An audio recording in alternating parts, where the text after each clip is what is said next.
Radio VL. Radio VL. Et maintenant, l'invité de la semaine. Julien Gortina reçoit Jacques Chirac et Didier Deschamps.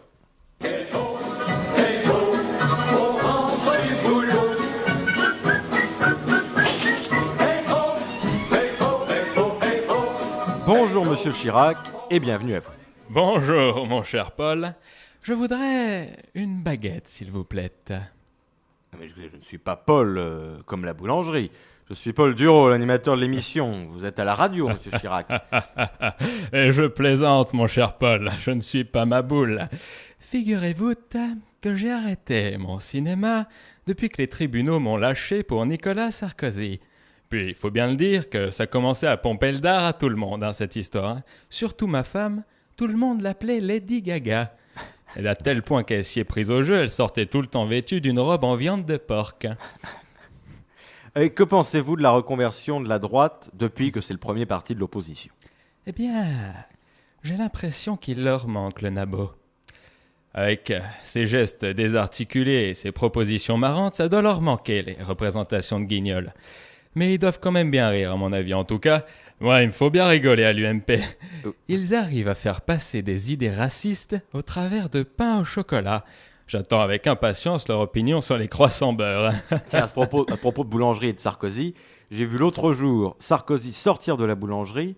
On aurait dit un agenda, parce que c'était un petit calepin. Bon, très bien. Avez-vous déjà songé, Monsieur Chirac, à revenir en politique ? Eh bien, il a fait son temps, papy. Et aujourd'hui, il n'y a plus grand-chose à piquer dans les caisses. Vu comme on se pète la gueule en ce moment, c'est plus Hédiard qu'on va avoir dans le 16e, mais ED. Et puis, aujourd'hui, j'ai trouvé une occupation. Avec Nicolas Sarkozy et Giscard, on a reformé le RPR. Mais aujourd'hui, ça signifie repère des présidents en retraite. Et je peux vous dire qu'avec le petit nain et avec la vieille branche, on forme un trio de choc. On nous appelle les trois mousquetaires. Et vous y faites quoi ? On fait la fête. Comme les jeunes disent, on kiffe la life. Qu'est-ce qu'on va s'emmerder à faire de la politique ? On va en boîte, aux putes, et on va droit à l'essentiel. Mais on n'oublie pas François Mitterrand. L'autre jour, même si on avait bien bu, on s'est quand même arrêté pour déposer une gerbe. Ah, vous avez croisé Mitterrand en boîte ? Ouais. Il y est resté. Et maintenant, Didier Deschamps. Monsieur Deschamps, comment expliquez-vous cette bévue face au Japon ? Non, mais moi non plus, je comprends pas ce qui s'est passé. On avait pourtant sélectionné Chantôme. Et puis bon, d'ailleurs, on avait sélectionné d'autres grands joueurs. Blaise Matuidi, Etienne Capou, Moussa Sissoko ou encore Yanga Mbiwa. J'ai l'impression que vous comprenez pas, vous savez pas de qui je parle, Paul. Non, désolé, non. Eh bien, moi non plus. On a fait avec ce qu'on a, c'est-à-dire rien. Mais bon, il n'y a pas que dans le terrain, il n'y a pas que sur le terrain que ça va pas, même dans les tribunes. Pour un match de l'équipe de France, on n'a que des supporters du PSG. Donc je pense que la prochaine fois, on va sélectionner Zlatan. Mais vous trouvez ça normal que des joueurs professionnels aient un niveau aussi médiocre ? Non, mais c'est compliqué pour les joueurs, ils ont tellement de choses à penser. Il faut qu'ils pensent à ne pas mettre le casque sur les oreilles en descendant du bus. Il faut qu'ils pensent à faire des sourires aux supporters, signer des autographes, aller aux putes aussi, chanter la Marseillaise de façon guillerette. Ils ont même plus le temps de penser à jouer au football. Oui, et puis le Japon est loin d'être une grande nation de football, hein.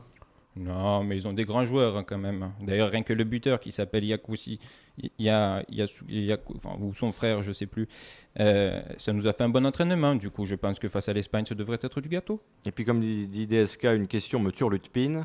N'en avez-vous pas marre de subir les attaques des médias ? Non. Ce qui nous embête le plus, c'est peut-être de subir les moqueries des adversaires. Mais bon, c'est se défendre. Quand les Japonais nous chambrent, on leur parle de Fukushima. Ou quand les Espagnols, si ça se passe mal avec les Espagnols, je pense qu'on leur parlera de la crise. Ça fait partie du jeu. Eh bien, écoutez, merci beaucoup Didier Deschamps, merci Jacques Chirac, merci Julien Gortina. Radio VL. Radio VL.